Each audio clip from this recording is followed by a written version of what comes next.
Well, hello everyone and welcome back to Life of Wonders. As you know, this is Polo and I love making videos of dolls, toys and Disney collectibles. And as always, if you like this kind of content and you feel like supporting the channel, then you already know what to do. So today we're going to be unboxing and reviewing in detail the Barbie the movie Gloria's signature doll. Now, she's the very last of the female dolls from the first wave that I get, and I'm very excited to have her here with me, as I believe she might come with a petite made to move body that I think it might be the very first one for the skin complexion, which is the standard California tan skin complexion for Barbie. So that is going to be very helpful, and I'm really looking forward to see what she's bringing out with it. So she comes in the signature box, which is slightly bigger than the Perfect Day, even though where I bought her it was actually marketed as Gloria Perfect Day. I don't know. Probably that's her name. As far as I know, well, I really don't want to provide any spoilers, so I will just leave it there. But anyway, so the thing is, we get this beautiful packaging that we get for any other signature doll. We have the background of the dream house right there, the logo that's looking very retro, the little sticker with the bee, and then here we have her. One thing I am starting to notice that I don't think I would like per se is that apparently her hair, which I'm pretty sure is saran, is styled, but only like on the top part, and then from both sides, I'm actually seeing loose hair, which doesn't look very nice. Anyway, this character is brought to life by America Ferrera, and we all know her by heart. I think we've seen her in other roles that are very iconic, and I feel that this one might be the doll that doesn't come as close to the actress playing the character in comparison with the rest of the ones we've seen, such as Margot Robbie or the present Barbie. I don't think this one specifically resembles America as much. But anyway, and I think that she's got the very same face sculpt as the one of the last Barbie Extra Fly, the festival desert theme one. Anyway, so to both these sides we find the little icons that every single box has with it, and then on the back we find this really nice picture of Barbie's dream house, and it's welcoming us to Barbie Land. So I will be taking her out of the box, and that way we can look at her details up close. Alright, so here we have our girl out of the box, and we'll be going through all her details, starting with the certificate of authenticity that is exactly the same as the ones that we're getting for any other signature Barbie from this series. And then we continue with this stand that this time around is another pink stand, but this one is so much of a hotter pink as opposed to the pastel pink that came with the President Barbie, and the pole itself has like embedded glitter to it as opposed to being completely transparent. So this is the second pink stand that we're getting in the first wave.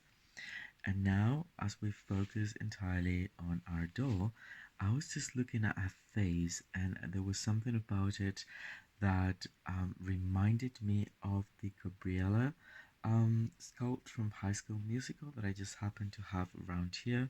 And you can see the similarities, but it's not quite the same.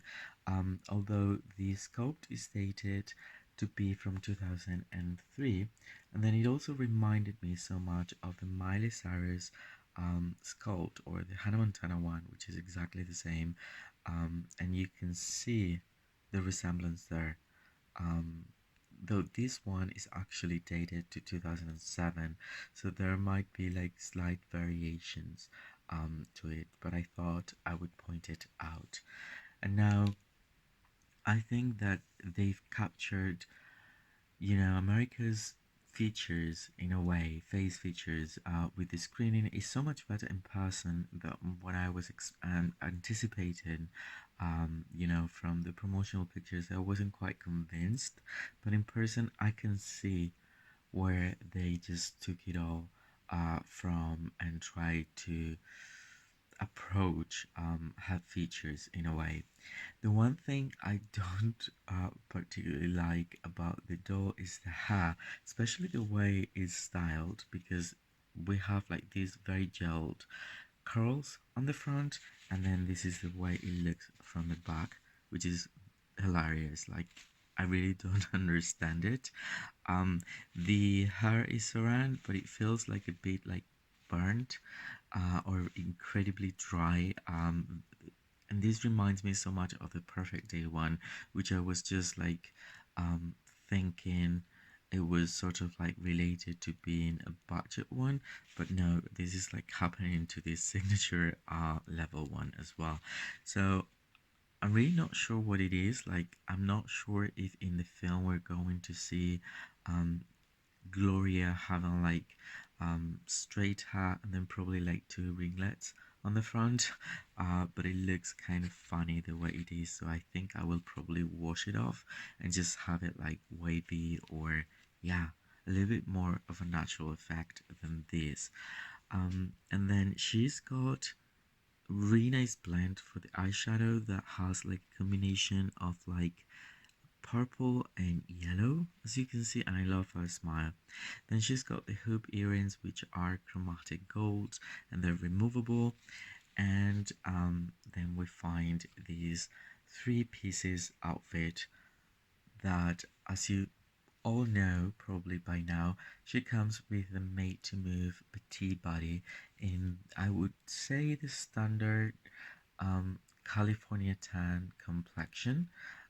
So this is going to be like very handy when giving, a petite body to all these sort of like very average California tan complexion Barbies out there. This one comes with very pale nail polish that contrasts so very much with the hotter shades of pink that we can find here, and I feel that there are like three different shades of pink, which I think we're going to be finding these throughout the movie as well. And I very much like what she's wearing. I think the three pieces are really cool. I will be trying them on a standard Barbie, or standard body Barbie, so you can see how it fits. Because being a petite one, I find that I'm not pretty sure if it's going to fit um, as well. But anyway, we'll try it on a standard one. And so she's got a blazer that's made out of like this satin material with like actual I think, not sure if they're like truly functional, but you can see that the pockets are there and they're open, and it's a blazer um, lined on the inside with a more of a matte finish, and then the outline of it's a satin material with the buttons on both calves, um, and then we also have like a button right there on the front, and the construction of it is really good.